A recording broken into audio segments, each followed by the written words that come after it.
સમયસારજી પરમાગમ કુંદકુન આચાર્ય દ્વારા विकसित है। एमा दूसरे श्लोक पे हम आए, पहला श्लोक पूरा हुआ है। अभी भावार्थ पर लेना है, पहला श्लोक का भावार्थ लेंगे, पेज नंबर 3 है।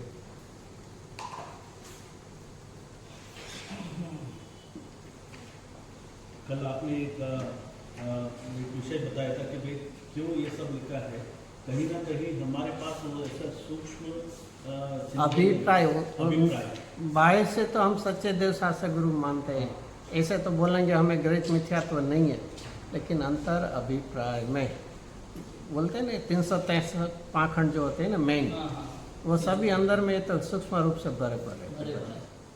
जैसे हम ये मानते क्षणिकवाद में मानते हैं, बौद्ध जी से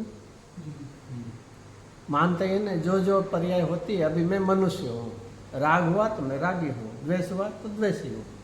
एक एक समय की पर्याय में क्या करते हैं, एकत्वपना चल रहा है, तो वो क्षणिकवाद नहीं है तो उसे क्या है, तो वो पर्याय मुंडा पर समय है, वही है वही। अरे चलो अभी भावार्थ जय संजय। अच्छा, तो फिर इसका निवारण का कार्य कैसे होगा? यही तत्वाभ्यास करो। सम्यक एकांत क्या है, सम्यक अनेकांत क्या है, सीख लो, हो गई बात। सम्यक अनेकांत क्या है और सम्यक अनेकांत पूर्वक एकांत में सम्यक में कैसे जाते हैं। प्रभा है मिथ्यात्व कषाय की, वहाँ ज्ञान किधर रुक सकता है कि भाई मैं ये निर्णय करूँ ये नहीं करूँ? तो अरे ज्ञान में सही माने वस्तु स्वरूप आने लगा तो वो ज्ञान में एक आप समझ लीजिए, मैं कुछ गलती करता हूँ इसे हमें एहसास हुआ तो क्या होगा, रोकने की प्रयत्न, देखो उसकी स्पीड माने उस तरफ की गति स्लो डाउन होती है कि नहीं होती है।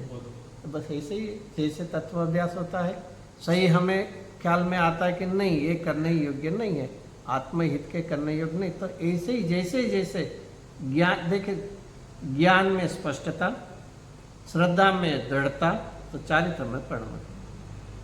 ज्ञान में स्पष्टता, श्रद्धा में दृढ़ता, वो अविनाभावी है, अविनाभावी। जैसे जैसे ज्ञान में वस्तु स्वरूप ख्याल में आता है, बराबर है। जैसे कई बार कथन आता है कि श्रद्धा में दृढ़ता, श्रद्धा में दृढ़ता।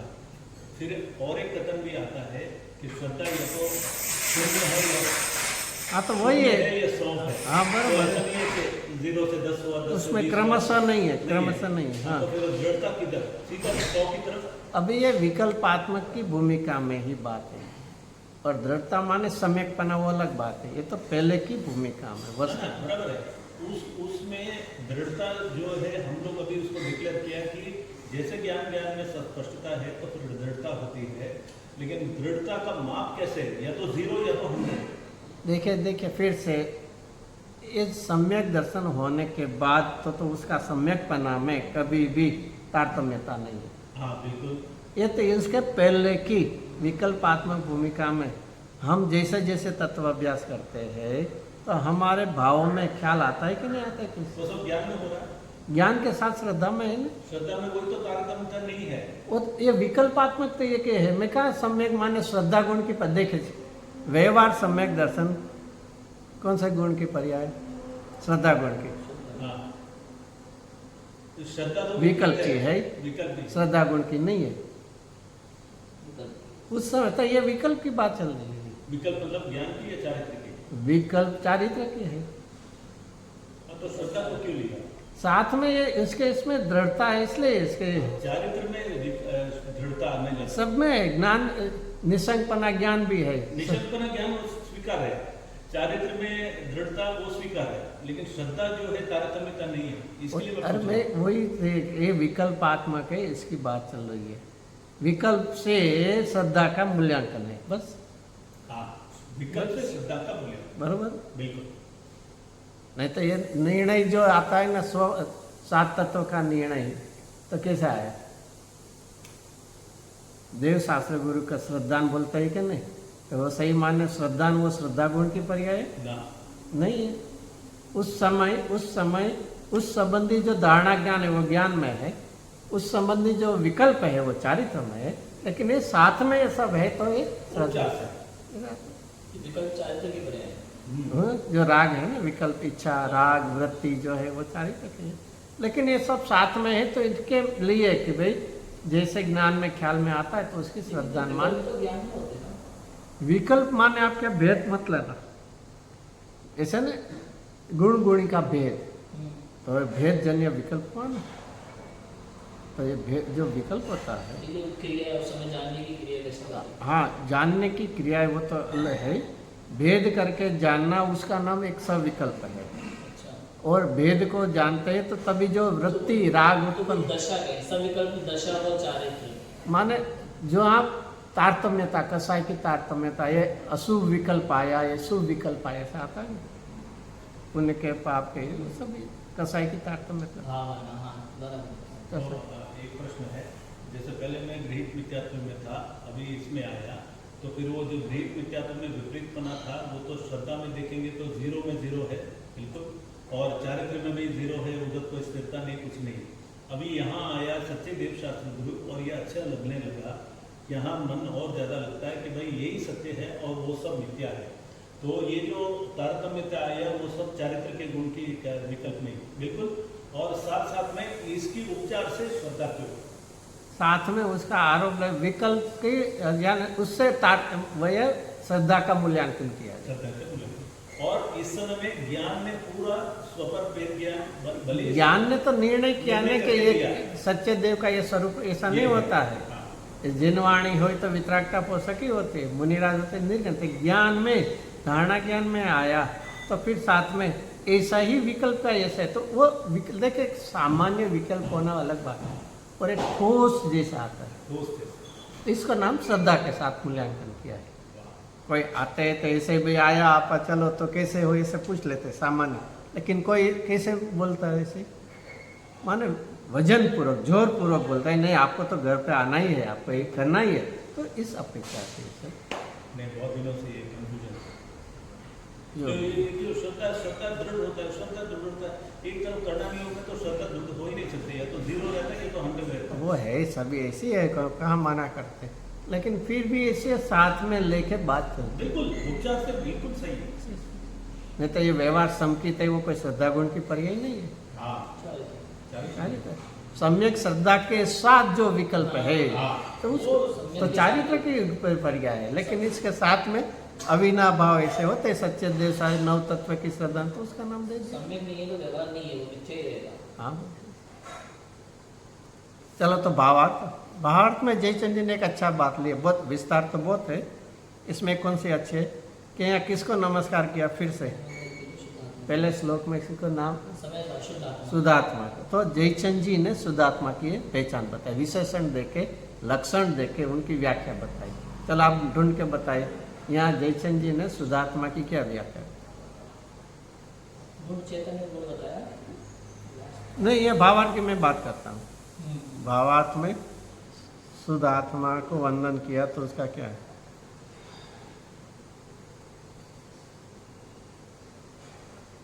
शोभा नहीं देता, विलोम, एकत्व, ये नहीं, जीव नहीं। नामक पदार्थ के नहीं, वो वहाँ बात नहीं, अपने तो यहाँ भावार्थ है, पहला कलश का भावार्थ है इसमें। आप उसको सुधात्मा को या इष्ट देव को कोई भी चलेगा। निश्चय से सत्य का स्वभाव में स्थित रहते हुए भी शोभा नहीं, शब्द के वितराग दिया है। शब्द के वितराग और हाँ, कर्म रहित, सर्वकर्म रहित, सर्वज्ञ और वितराग, उसका नाम सुधात्मा। उसका नाम शुद्ध आत्मा। देखिए व्याख्या है। ठीक है, आप भैया ये पहला कलश है, पेज नंबर 3 निकालिए। अरे रे सॉरी, मैं वही बोला किधर मैडम ने हाँ भावार्थ में तीसरी पंक्ति है, सुधात्मा को ही इष्ट देव रूप से स्थापित करके सुध। देखो ये जयचंद बहुत शॉर्ट में ऐसे बता दिया है कि जैसे देव कैसे होते हैं, देव कैसे कहते हैं हम, जिनेन्द्र देव आदि के। वितराग शब्द के तो देखो इसमें भी वितराग शब्द के ये निश्चित रूप से है, सबको वाणी का योग हो ऐसा ही जरूरी नहीं है। बराबर। और ऐसे ही अरियन के 46 गुण कहते हैं, वो तीर्थंकर की मुख्यता से है, सभी को नहीं है, सभी हरियन का नहीं होते। इसलिए जो शैली होता है यहाँ कैसे है, शुद्धात्मा सर्वकर्म रहित, सर्वकर्म सभी ले लेना, द्रव्य कर्म न करो, और उससे रहित कैसा है, सर्वज्ञ और वितराग है। तो उसको अध्यात्म ग्रंथ समयसार, देखो जयचंद जी कहते हैं ये समयसार कैसा है, अध्यात्म का ग्रंथ है। तो ऐसे मत प्रश्न पूछना कि यहाँ शुभराग मुनिराज को पंचमहाव्रत पालना चाहिए और ऐसा सब क्यों नहीं आता है, बिल्कुल नहीं। ज्ञानावरणी कर्म से के उदय से ज्ञान आच्छादित होता है, ऐसा क्यों नहीं आता है कि भाई कौन सा है, अध्यात्म द्रव्यानुयोग, द्रव्यानुयोग में भी अध्यात्म अध्यात्म का ग्रंथ है। तो यहाँ ये समय सार कर कहते हैं। फिर अन्य मती सब अलग अलग नाम से कहते हैं, उसकी बात करके अभी उसके बाद में जयचंद जी पहला संस्कृत श्लोक का हिंदी पद्यानुवाद करते हैं। देखो पहले प्रगटे निज अनुभव करे, इसमें कौन सा शब्द आ गया संस्कृत, स्वानुभूत्या चकाश, बराबर है। फिर सत्ता, सत्ता भावाय અને चेतन रूप माने चित्त स्वभाव आ गया, बराबर एकदम। जयचंद जी ने एग्जैक्ट इसका ट्रांसलेशन किया है इस पद में। सौज्ञाता लख के नमो, नमो माने आगे सौज्ञाता में कौन आया, सर्वभावांतर चिते हाँ सर्वज्ञ आ गया पूरा। बराबर प्रगटे निज अनुभव करे, स्वानुभूत्या चकाश, सत्ता भावाय, चेतन रूप चित्त स्वभावाय, और सौज्ञाता लख, लखना माने देख के, लखना माने देखना, लखना माने राइटिंग, ऐसा नहीं, हिंदी में यही शब्द है ना। आता है અને નમ સમયસાર माने नम समयसार आ गया। और कहते हैं सहु भूख माने कि सर्वोत्कृष्ट, ऐसे करके उनकी ये महिमा करते। अभी देव की बात चर्चा चली, दूसरे श्लोक में अभी जिनवाणी की महिमा करते हैं, महिमा करके नमस्कार करते हैं, ऐसे ही। और इसमें आपने टाइटल पढ़ा, अब दूसरे श्लोक में सरस्वती को नमस्कार करते हैं। ये किसका लिखा हुआ है, जयचंद जी का, अमृतचंद्राचार्य ने नहीं लिखा है। अभी मालूम ये अभी, हाँ, ये दूसरे श्लोक में सरस्वती को नमस्कार करते हैं, उनका खुद अमृतचंद्राचार्य ने ऐसा टाइटल नहीं दिया। नहीं दिया है। तो यहाँ चलो इसमें दूसरे श्लोक में एक दो मुख्य शब्द क्या पढ़नी होती है, माने सब तो पढ़ना तो सभी है। अनेकांतमयी मूर्ति, अनंत धर्मस्तत्वम और अनेकांतमयी मूर्ति। अनंत धर्मण तत्वम एक, ये विषय बताया, विषय बताया किसको बताते हैं और कौन बताते हैं, अनेकांतमय मूर्ति है। लिंग माने वाचक, वाचक आप भी कह सकते हो, हाँ। वाचक कौन है, अनेकान्मयी मूर्ति, और किसको बताते हैं, अनंत धर्मण तत्वम। इसलिए तो पश्यंती बाद में लिखा है ना, प्रत्येक आत्मा ना, यहाँ तो आत्मा तो मुख्यता है, बाकी 6 द्रव्य को जिनवाणी दिखाती है, सभी लेना है। तो देखो ये पहले तो यहाँ तक पहुँचना पड़ेगा कि मुझे वस्तु स्वरूप समझाने वाली, कहने वाली कौन है, कि जिनवाणी। तभी अनेकांतमयी मूर्ति, तो जिनवाणी में अनेकांत होता है या स्याद्वाद होता है, दोनों नहीं। जिनवाणी में तो कथन पद्धति जो है स्याद्वाद है, अनेकांतमयी वस्तु स्वरूप। हाँ, तो अनेकांत किस में है, वाचक में या वाच्य में? वाच्य वाचक संबंध है। अनेकांत कहाँ होता है, पदार्थ में होता है या वाणी में? अनेकांत पदार्थ में होता है। तथा यहाँ अनेकांतमय मूर्ति जिनवाणी को लिखा है। हाँ, लेकिन वो तो उसको बताने वाले वही लिख दिया ना, वही मूर्ति। कभी कभी आप सोचना कि जो अनंत धर्मों को दिखाती है, वाणी भी स्वयं अनेकांतमय है। हाँ। क्यों? उसमें क्योंकि अनेक पहलू से बताती है ना जिनवाणी, इसलिए उसको अनंत, भाई सही रूप से अनंत अनेकांतमय तो वस्तु स्वरूप है, क्योंकि उसमें क्या है, अनंत धर्म। बाकी उसको दिखाती है। और एक खास तो पर्टिकुलरली समय सार में अध्यात्म शैली में क्या समझना है, अध्यात्म क्या करता है और आगम शैली क्या, फर्क क्या? आगम शैली में विस्तार और अध्यात्म शैली में संकलन क्या बोलते हैं, फोल्ड। तो संक्षिप्त में करना એટલે આપણે કે ને સંકેલે છે, સંકलन समझ जाते हैं, समेटता है। तो यहाँ अध्यात्म शैली में ये नए और नई का विषय, वाणी और उसका विषय, ऐसा भी भेद नहीं। अनेकांत अनंत धर्म को दिखाती है वाणी, तो वाणी को भी अनेकांत में की। बाकी सही माने तो अनेकांत स्वरूप पदार्थ है, अनंत धर्म से भरा, लेकिन उसको कहने वाली वाणी को भी क्या। और उसके लिए एक गुरुदेसी इसमें से कौन सा लॉजिक देते हैं, 11वीं गाथा। इसमें क्या शब्द है? व्यवहारो अभुयत्थो बुधो शुद्ध नयो। तो शुद्ध नई भूतार्थ है। तो नई क्या है? द्रव्य है, गुण या पर्याय। कथन पद्धति वाणी में है, लेकिन अपने में जीव में देखे तो द्रव्य है, गुण है या पर्याय? नहीं, द्रव्य का विषय सॉरी नए का विषय नहीं, स्वयं शुद्ध नई, नई नई। तो ज्ञान गुण की पर्याय है। हाँ, भाव शुद्ध नाम के, हाँ। शुद्ध नाम में भाव बराबर। तो पर्याय है वो भूतार्थ है। हाँ बिल्कुल, उस समय के लिए भूतार्थ है वो। अरे 11वीं गाथा की चर्चा चल रही है प्रकट के। देखिए, आप खोलिएंगे तो आप देख ले। 11वीं गाथा में व्यवहार नहीं अभूतार्थ है, शुद्ध नहीं भूतार्थ है।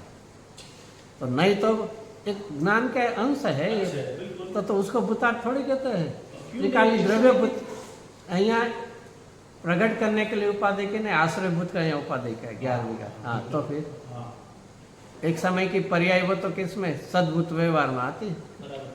तो यहाँ तो वो एक बाजू व्यवहार नहीं भूत है, और फिर शुद्ध नहीं को भूतार्थ का। ये क्या है? क्या है? एक बाजू में व्यवहार नहीं को अभूतार्थ का। अभूतार्थ, हाँ, बराबर। और फिर जो नए है, जो व्यवहार नहीं का विषय है, उसको आप भूतार्थ कहते हैं। सत्ता से अर्थ है। वो जो व्यवहार नहीं का विषय वो सत्ता में नहीं है, और ये जो भूतार्थ नहीं का विषय, शुद्ध नहीं का विषय, वो सत्ता में है। इसलिए सत्ता में એટલે माने अभी अपने पास व्यवहार नहीं का विषय नहीं है, सत्ता में नहीं है। सत्ता में नहीं है। कौन? व्यावहारिक भी आत्मा की मतलब उसमें उत्पन्न होता है, लेकिन वो अलग हो जाता है ना, तो अरे स्वभाव नहीं है। अरे स्वभाव नहीं है, लेकिन असद्भुत व्यवहार का तो विषय है ना। है। तो फिर असद्भुत का हाँ, तो और एक नई की पर्याय है वो सद्भुत व्यवहार के विषय। वो दोनों है तो पर्याय तो सत्य है ना। तो कहाँ ना माने? सत्य है। आश्रय करने योग्य नहीं वो अलग। यहाँ की जो बात है स्पेसिफिकली 11वीं गाथा में आश्रयभूत तत्व को ही भूतार्थ का, अच्छा, वो तो है ही ना। अपेक्षा केवल आश्रय करेगा। वही अल्टीमेट है। तो फिर यहाँ फिर से तो नई को शुद्ध नई को भूतार्थ का, उसका अर्थ क्या निकालना है? आश्रय अध्यात्म शैली है, नए और नए के विषय से भेद नहीं करते हैं। जो शुद्धात्मा को परंपरा में विषय बनाते उसको ही विषय में नाम दे दिया। विषय और विषयी को हाँ, अभेद करके जो विषय करनारी पर्याय है उसको भी यहाँ भूतार्थ में ले, उसको माने उसका जो विषय त्रिकाली द्रव्य है उसको ही वो ही नाम दे दिया। क्या शुद्ध शुद्ध त्रिकाली द्रव्य को बताने वाला शुद्ध नहीं। शुद्धात्मा को बताने वाली कौन है? शुद्ध नहीं।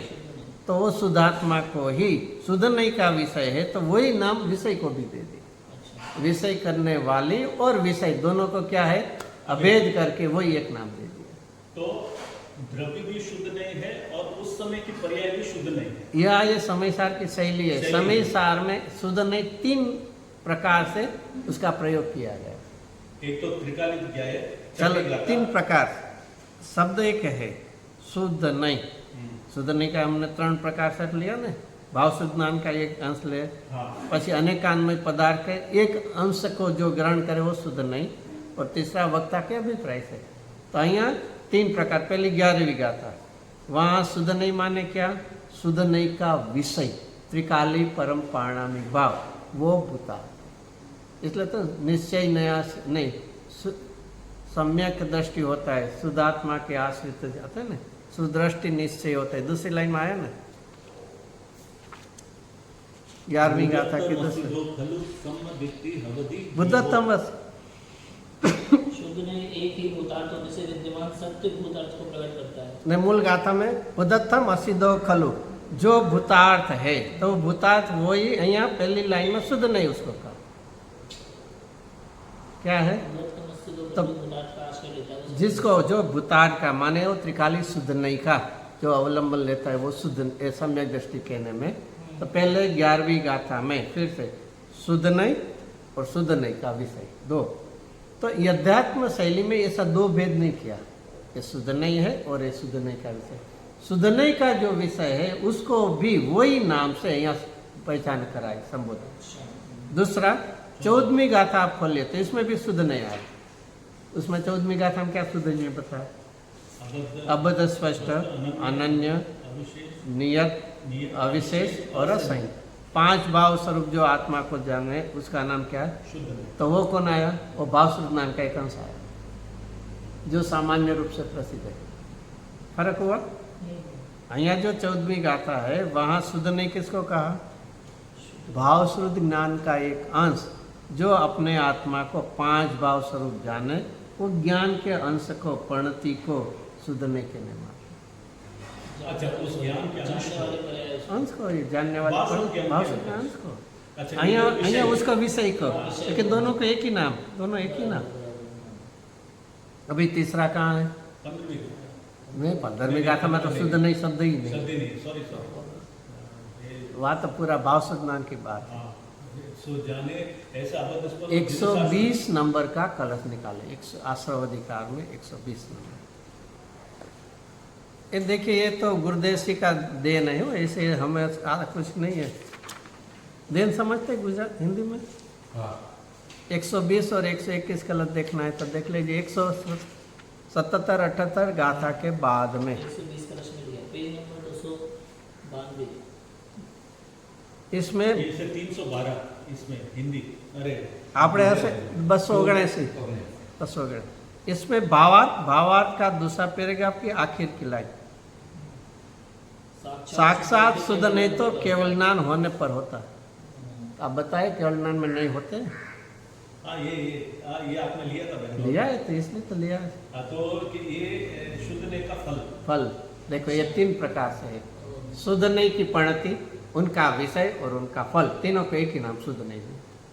ये मैंने लिया था तो उस समय में तो मैंने ये अपने આપણે છે જીનવાણી છે એમાં કાંઈ આપણા જેને કે ને હળદરના ગાંઠે ગાંધી ન થવાય। હળદરનો ગાંઠો વેચાય કે હું ગાંધી વેપારી છે એમ ન છે। साहब, मेरा प्रश्न था बेंगलोर में कि शुद्ध नहीं जो है भाव शुद्ध ज्ञान का अंश है और केवल ज्ञान जो है वो भाव शुद्ध ज्ञान नहीं है, केवल ज्ञान है। तो फिर उधर उसको शुद्ध नहीं कैसे करते? ये साक्षात शुद्ध नहीं है।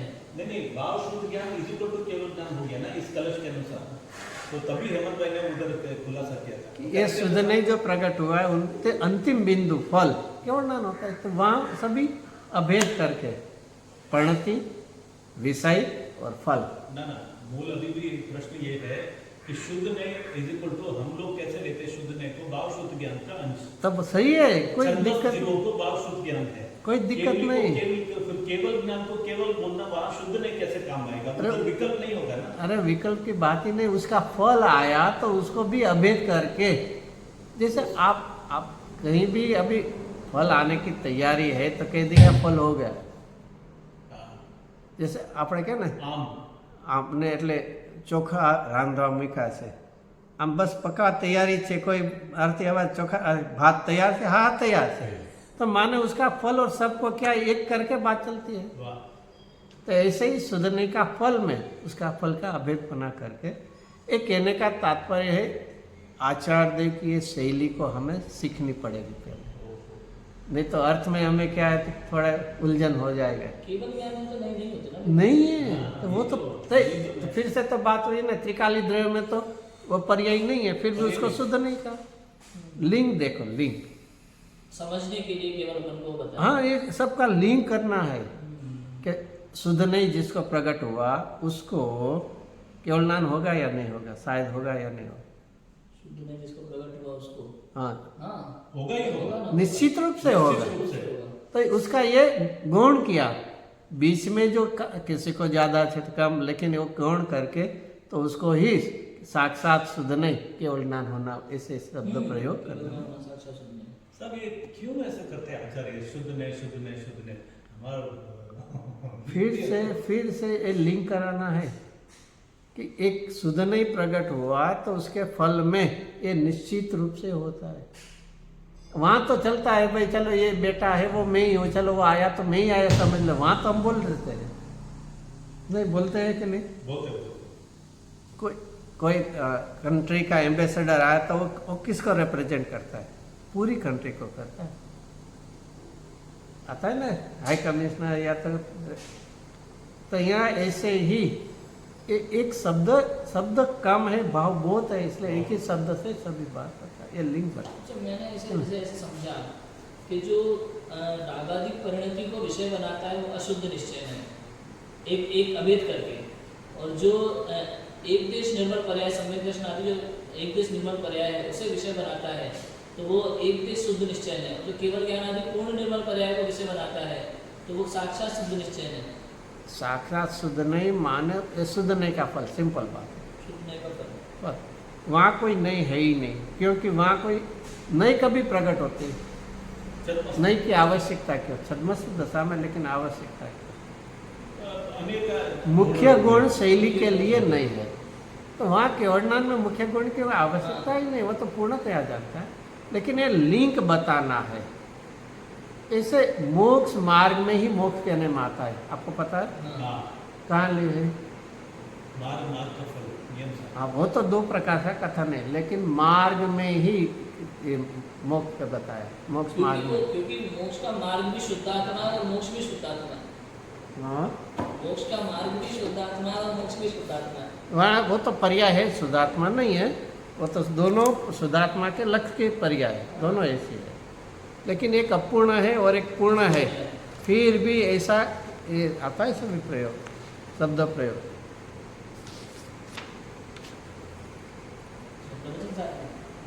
आखिर की गाथाओं में मार्ग को ही पूर्ण कह दिया।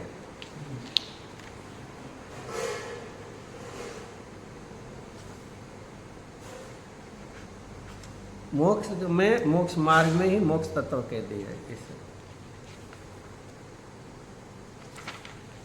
मोक्ष तत्व के साधन तो असर हो, ये अभिनंदन ऐसे आता है।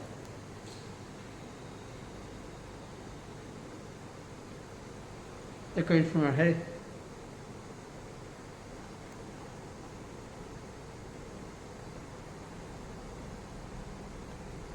वो 274 का था, है ना, 274, इसका अनुवाद पढ़िए। शुद्ध माने शुद्धोपयोगी को, है ना, ऐसा आपके पास नहीं।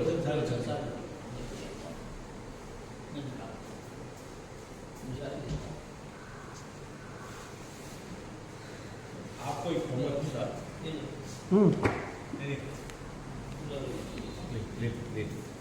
मूल ताड़पत्र में इनको विजय भाई को देखना, संस्कृत छाया किधर है? हाँ, वो हाँ, तो देखो साहब, वो मिलता है संस्कृत छाया?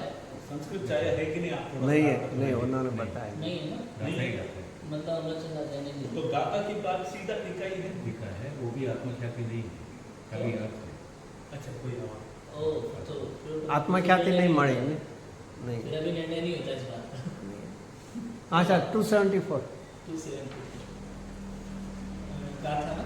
हाँ, गाथा नंबर, इसका अनुवाद शुद्धोपयोगी को आया। हाँ, शुद्ध माने शुद्धोपयोगी, माने कौन लेना है? श्रावण।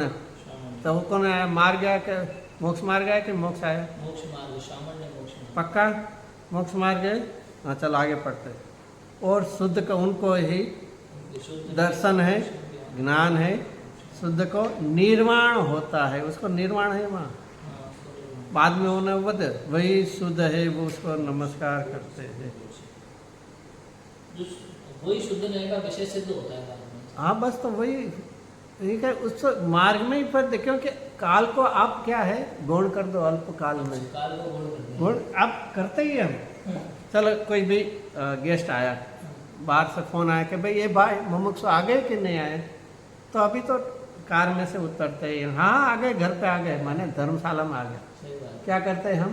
काल को प्रयोजन है, अभी नहीं बोले नहीं आया थी तो बाहर खड़ा है तो उसको विकल्प। मतलब जैसे वो भाई साहब ने बताया कि वो चेट पेट तक आके फोन कर देते थे, घर पे मैं पहुंच गया फोन दूं क्योंकि आप तो फोन वही नहीं था। एक पद्धति होती है ऐसे, जैसे 20 किलोमीटर और बाकी है, मैं पहुंच गया, क्योंकि वो छोटे बच्चों को भी प्रोत्साहित करने के करते हैं, अरे बच्चा तू पास हो गया, चल थोड़ा पास हो गया, ऐसे ही करके। तो ये आचार्य होती है, सही होती है। तो चलो हमें यहाँ फिर से अपने में आ जाए, तो फिर कौन है? अनंत धर्मों से भरा हुआ कौन है? तत्व है। और अनेकांतमय कौन है? अभी अनेकांत में जयचंद जी ने 2 प्रकार की मूर्ति बनाई, क्योंकि जो अनंत धर्म तो वस्तु है उसको बताने, मैंने कहने में वर्णन करने में ज्ञान और वाणी। वाणी से कहा जाता है और ज्ञान से जाना जाता है, दो प्रकार होता है ना, इसलिए दोनों इसमें लेना है। देखो इसके शब्द के लेना है, आप पेज नंबर 4 में देख लेंगे तो भावार्थ का आखिर का पैराग्राफ में आखिर की तीसरी लाइन, पेज नंबर 4, आत्मा के अनंत धर्म में वो पैराग्राफ है ना, उसमें नीचे से उसको यह सरस्वती की मूर्ति देखे छे अने देखाड़, दो शब्द है हमारे गुजराती में। आपको क्या है? सरस्वती की मूर्ति देखती है और दिखाती है। हाँ, दिखती है माने कौन आया? ज्ञान आया। दिखाते है माने वाणी आया। ज्ञान देखे छे अने वाणी देखाड़े। आगे ना दोनों के, कोई वस्तु को बताने के लिए साधन दो है, वाणी के द्वारा वर्णन किया जाता है और ज्ञान के द्वारा जाना, तो वो कौन है? अनेक। इसलिए पहले अनेकान्मय मूर्ति सदा प्रकाश रूप रो, सदा माने हमेशा माने तीनों काल, तीनों काल, तीनों काल, तीनों काल। इसमें से एक अच्छा अर्थ निकलता है, क्या निकलता है? इसमें क्या अर्थ निकलता है? नित्यमेव प्रकाशताम, सदाय प्रकाश रूप हो, उसमें क्या अर्थ निकलता है? केवल ज्ञान होगी, सदा प्रकाश। कभी भी विश्व में एक जिनवाणी का अभाव ऐसा कभी संभव नहीं। अच्छा। 20 तीर्थंकरों की दिव्य ध्वनि तो सदा काल खींचती ही है। कोई क्षेत्र और काल गुण कर दो। क्षेत्र, हाँ, भरत में नहीं है, एरावत में नहीं अभी, लेकिन विदय में तो है कि नहीं? हाँ, क्षेत्र गाढ़ हटा दो, अगर ऐसा देखा जाए तो 2.5 दिन के अंदर मतलब तो है। माने पूरा लोक आकाश में कहीं ना कहीं तो उस प्रकाश में कभी भी भगवान की ओंकार दिव्य ध्वनि का कभी भी अभाव, तो उसका नाम ही नित्य में। तो वो माने ये दिव्य ध्वनि की वर्षा है, एक बहुत अच्छा है, वाणी कीर्ति है, उसका अर्थ क्या हुआ? उसके जलने वाले भी होते हैं। ऐसे भगवान की वाणी कैसे के निरर्थक हो, कोई जलने वाले, ऐसे नहीं होता है। गुजराती मैंने शू कहे, એને કોઈ જીલવાવાળા ન હોય ને એવું બધું ન હોય, વાંજણી, વાંજણી શબ્દ સાંભળો છો ને? હા, તો એને શું છે? એને એમ કે જેમ હોય ને કે કોઈ સંતાન ન હોય, ऐसे आप समझते हैं ना? अनाथ शब्द ना होता है, नहीं। कोई किसी को क्या है माने संतान, संतान बांझ। हाँ, बस तो बांझ करते हैं ना, वाणी कहते हैं हिंदी में। ऐसे ऐसे भगवान की वाणी हो, न्याय की भाषा में बंदिया बोलते हैं। भगवान की वाणी खीरे और कोई जलने वाले न हो, ऐसा कभी होता ही नहीं है। अच्छा, ये कह रहे हो। ये है, हाँ। तो ये सभी लिंक है। कहने वाले भगवान है तो उनकी वाणी है, तो जलने वाले देव शास्त्र गुरु सदा काल विद्यमान है विश्व में। एक 20 तीर्थंकर है विदेश क्षेत्र में, वहाँ मुझे काल के प्रतिशत मालूम, सदा चौथे काल जैसे होते, तो एक तीर्थंकर का 7.5 घंटा, जो भी 7 घंटा 20 मिनट। तो मैं क्या है, आप जैसे अभी बोला कि निरंतर है, तो एक तीर्थंकर का इधर बाई चांस एक विधेय में इनका हो गया, तो फिर दूसरे विधेय का दूसरे हो सकता है, ऐसे 24 घंटा। देखिए, ऐसे आप एक मिनट का ऐसा प्रकार मत लो, एक सामान्य रूप से इस प्रकार से, ऐसे एच एंड एवरी नहीं, पर जैसे बोलते हैं ना हर रोज खीरती है, ऐसे इस प्रकार। टाइम तो सबका एक जैसा ही रहता है। हाँ, नहीं, वो एक समकालीनता के हिसाब से सारे जो विदेश क्षेत्र है चौथे काल जैसे ही। हाँ। अगर चौथे काल है तो अभी जैसे अमेरिका में 4 टाइम जोन है, कि यहाँ से ऐसे फिर से ऐसा नहीं, एक सामान्य रूप से वाणी बहती मैं है। समझ गया। तो ये पूरा जलने वाले होते हैं, मोक्ष मार्ग सदाकाल खुला है, तू अपना पुरुषार्थ कर लेता है। ऐसे नहीं ऐसे करके बस जो है उसका, तो ये यहाँ चलो समझ लो साक्षात नहीं, लेकिन उनके ही भावों को आचार्यों मुनिराजों ने जिनवाणी में रची है, इसीलिए इसमें तो यहाँ फिर से ये करके ये महिमा करते हैं नित्य में। अरे जिनवाणी तीर्थ माने केवल ज्ञान का कोई क्षेत्र में कोई काल में विरह होता है, लेकिन जिनवाणी है तो हमने केवल ज्ञान का विरह एक बार बुला दिया। आप समझिए, कोई अपने को इतना पुण्य तो नहीं है, कोई देव आके समोसन ले जाए तो हम क्या करेंगे? वाले समोस हम यहाँ से हमें महाविद्य क्षेत्र ले जाए समोसर में, तो क्या समोसा में ले जाए हमें। हाँ तो क्या करेंगे, उनका वैभव देखेंगे कि ओह भगवान का वैभव कैसा है, 8 प्राति आ रहे देखो कैसा है, सब वो देखेंगे। क्या करेंगे? पहले क्या बोलते हो सुनेंगे, श्रवण करेंगे।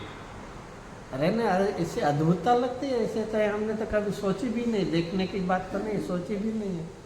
अरे वहाँ भगवान की वाणी के अलावा हमें कोई सही मानने में यत आत्मा की हित की भावना है तो वही आएगा। बराबर। भले वहाँ तो वो ओमकार ध्वनि में थी, एकाक्षरी थी, निरक्षरी।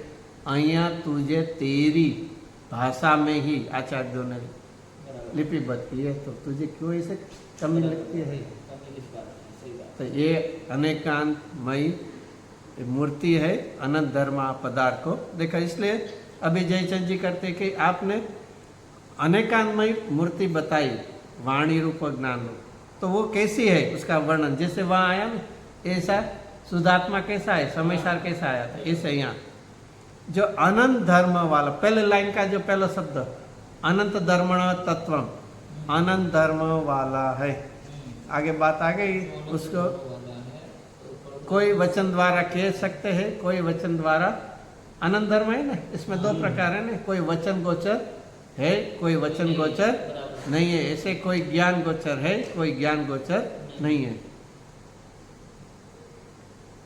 है बराबर ना? जो अनंत धर्म है इसमें कोई वचन गोचर है, कोई वचन गोचर नहीं, आगे आएगा तो वो, और कोई ज्ञान गोचर है, कोई ज्ञान गोचर नहीं है, बराबर। केवल ज्ञान में तो सब आएगा ना। तो पहले बोलो ना, पण अरे जगत में ज्ञान नोचर न हो ऐसा कुछ भी नहीं है, हाँ, प्रमेयत्व गुण के कारण। कभी नहीं बोलना ऐसे। ज्ञान से छिपा हुआ कुछ कुछ है। मेरे ज्ञान में नहीं, इसलिए कहीं नहीं, दूसरे को पता नहीं, ऐसा थोड़ी है। पर हमारा अभिमान है, मुझे पता नहीं ना, किसी को ये पता ही नहीं होता। अरे भाई तुझे नहीं, ऐसा बोल तू, और हमें मालूम है, हाँ वो तो सबको मालूम होता है, ऐसा नहीं है। जिसको बोलते हैं ना इंडिविजुअल चॉइस, जनरलाइज कभी मत करना, हम ऐसे ही करते हैं। हाँ, हम ऐसे कहते हैं। व्यक्तिगत इंडिविजुअल, आप મને કેરી ભાવે એટલે શું કહીએ આપણે બધાને ભાવે, અરે ભાઈ तो पर तुम्हें क्या રીતે બધું લઈ આવ્યો है?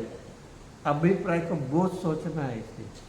तो यहाँ फिर से, तो ये यहाँ कैसी है कि अनंत धर्म वाला अभी एक परद्रव्य और परद्रव्य के गुण पर्यायों से भिन्न आया।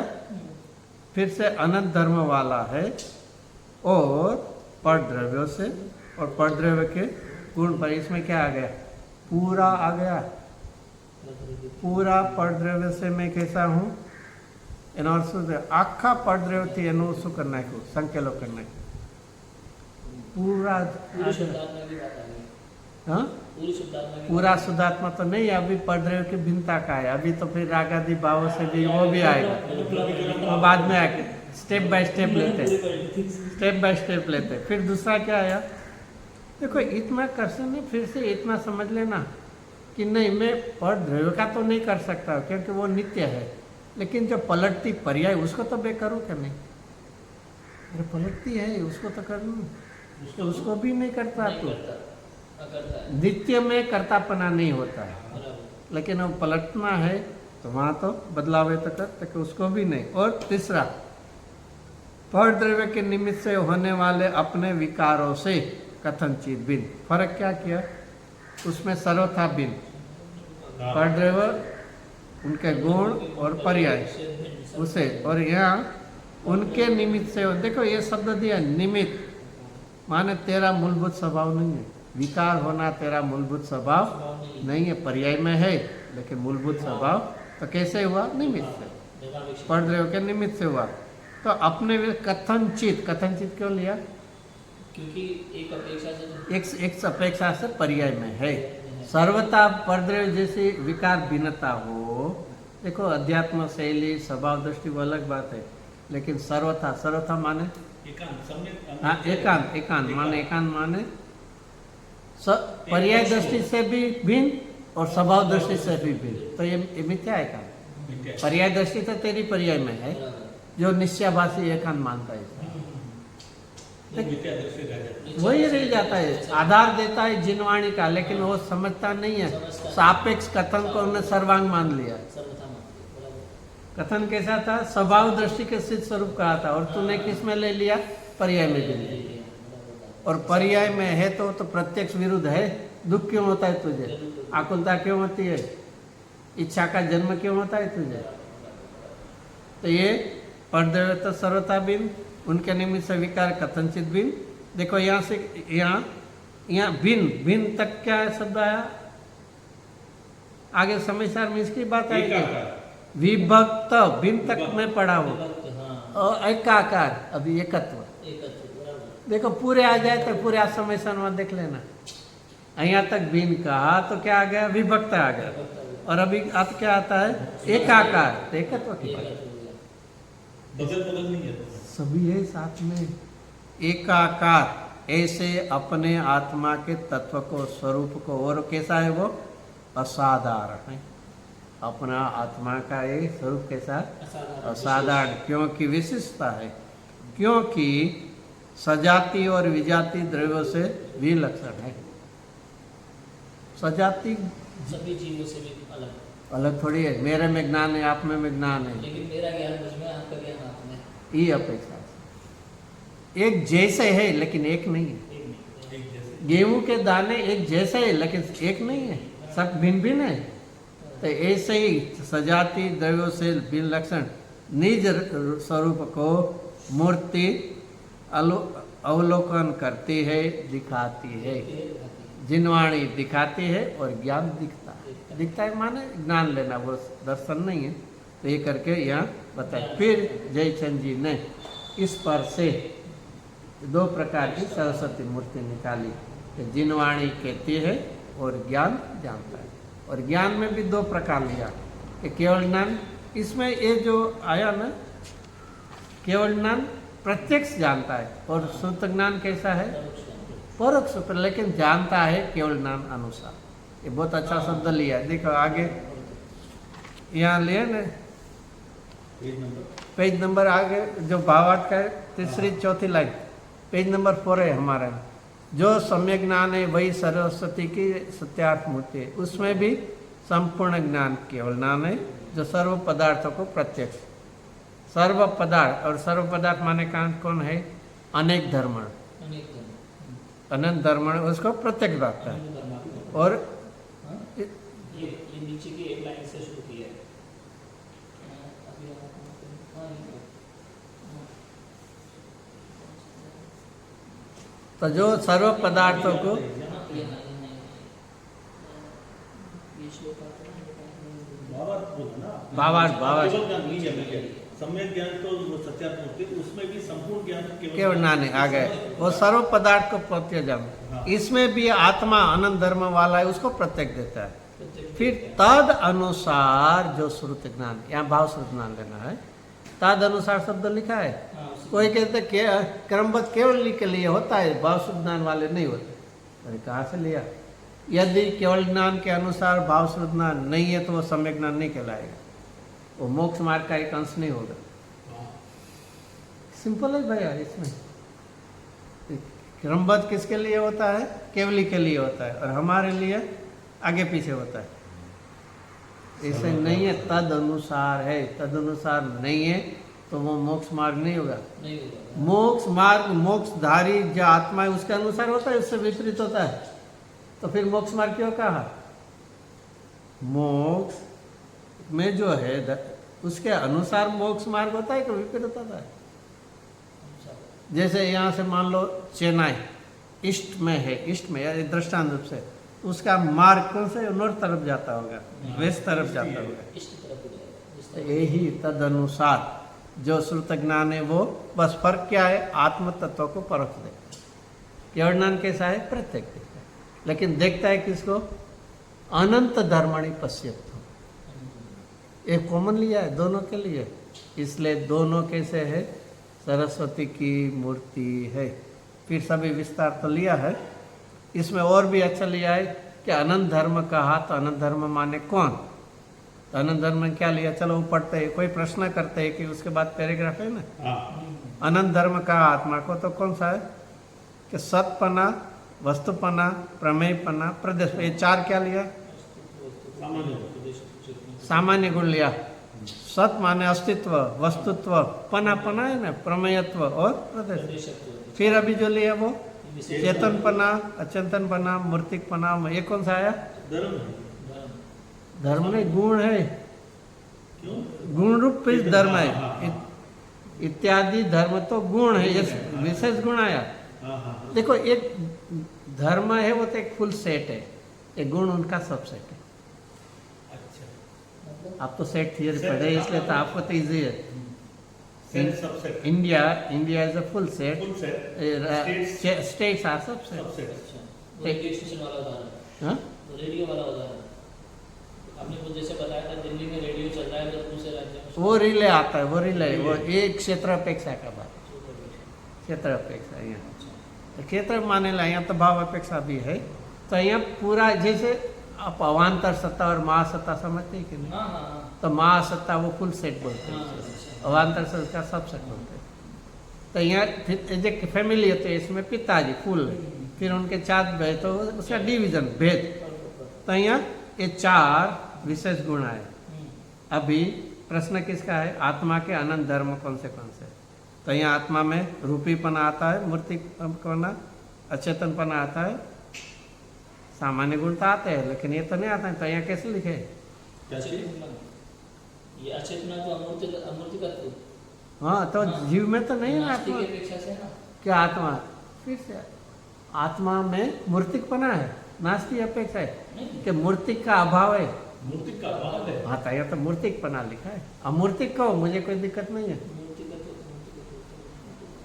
रूपीपना लिखा है, अरूपीपना तो है। वो ये सहयोग की अपेक्षा से मूर्तिक अरे का- संयुक्तना थोड़ी ऐसे केवल कुछ भी देखो, इसलिए पढ़ने के पदे आप फिर से पढ़ लो, प्रश्न और उत्तर फिर से पढ़ो।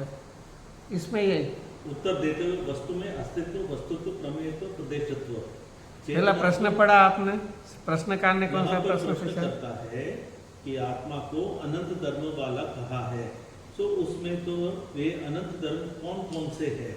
बराबर। उसका उत्तर अच्छा, क्या अभी है? उत्तर में पढ़िए। वस्तु में हाँ, तो अस्तित्व- अभी कुछ क्वेश्चन नहीं होता है, कुछ आप पढ़ तो लेते हैं, सही पढ़ते हैं। प्रश्न किसका आया? आत्मा में अनंत धर्म। प्रश्न किसके संबंधी है? आत्मा के आत्मा संबंधी। संबंधी। जयचंद जी में उत्तर में कौन लेते हैं? वस्तु लेते हैं, आत्मा नहीं है। कॉमन 6 अद्रव्य की बात करते हैं, बाद में उसमें से आत्मा लेंगे। ये पढ़ना समझे? फिर से बस जय प्रश्नकार ने तो स्पेसिफिकली किसको बताया? आत्मा। जयचंद जी के भाई ऐसा आत्मा नहीं, सभी पदार्थ में अनंत धर्म। यहाँ लास्ट लाइन में लिखा है, आत्मा પણ વસ્તુ પછી છે। એમાંથી જુદું પડાયો કે જે 6 द्रव्य है इसमें आत्मा भी एक वस्तु होने से आत्मा को ये अनंत धर्म है इसे लागू घटित होता है। फिर से ये लॉजिक है इसमें। उन्होंने कि आत्मा में ही अनंत धर्म है, दूसरे में ऐसा नहीं। कोई भी पदार्थ हो अनंत धर्म पदार्थ में है तो उसके पहले बताए तो सभी में वहाँ उद्गल है तो रूपीपना आएगा, आकाश आदि है तो अचेतनपना आएगा।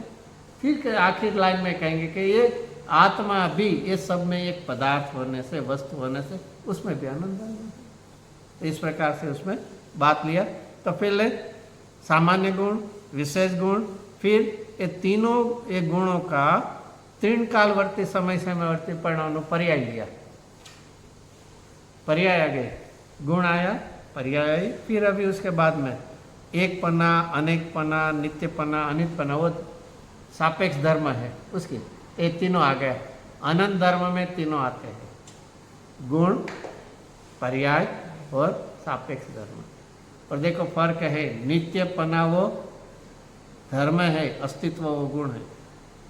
हाँ, तो फर्क है। तो इस प्रकार बहुत विस्तार भी जयचंद जी इसमें रहते हैं दूसरे लेकिन तरह का। आत्मा में परस्पर विरोधी जो शक्तियों में मूर्तत्व अमूर्तत्व है ना? नहीं, नहीं है। मूर्तत्व संयोग की अपेक्षा से एक दिखता है। तत् है, एक अनेक है। तो मुझे ऐसा ध्यान में ऐसा नहीं सुना देख लो ना समय साल शरीर जैसे वर्तमान में शरीर से उसकी पहचान होती है, दिखता है, तो उसे उस अपेक्षा से मूर्ति भी कहा है। वो एक व्यवहार का अशुद्भूत व्यवहार का हाँ। उपचार कथन है धर्म नहीं। सर वो धर्म नहीं है। वो तो संयोग सापेक्षता से कथन है, धर्म सापेक्ष कथन अलग है।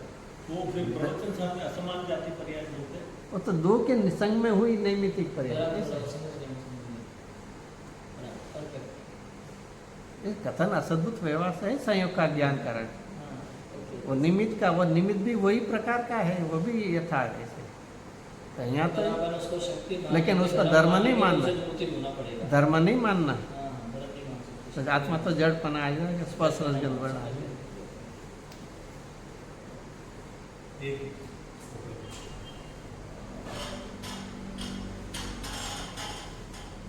ये फोटो कुछ नहीं लगे नहीं ऐसे ही साहब नहीं तो फिर वापस कभी हम लोग तो हम नीचे बैठते हैं। हाँ हाँ बिल्कुल बिल्कुल आप हम आप मिले जा सकते वहीं बैठ हैं।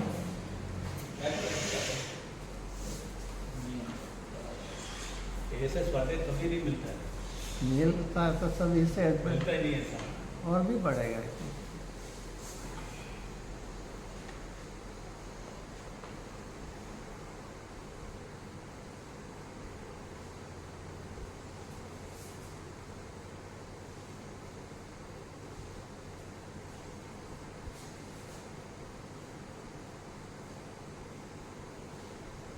आप आइए राजू भाई, हम लेंगे। यहाँ बैठा नहीं चाहिए। ये बंद कर दो रिकॉर्ड। अच्छा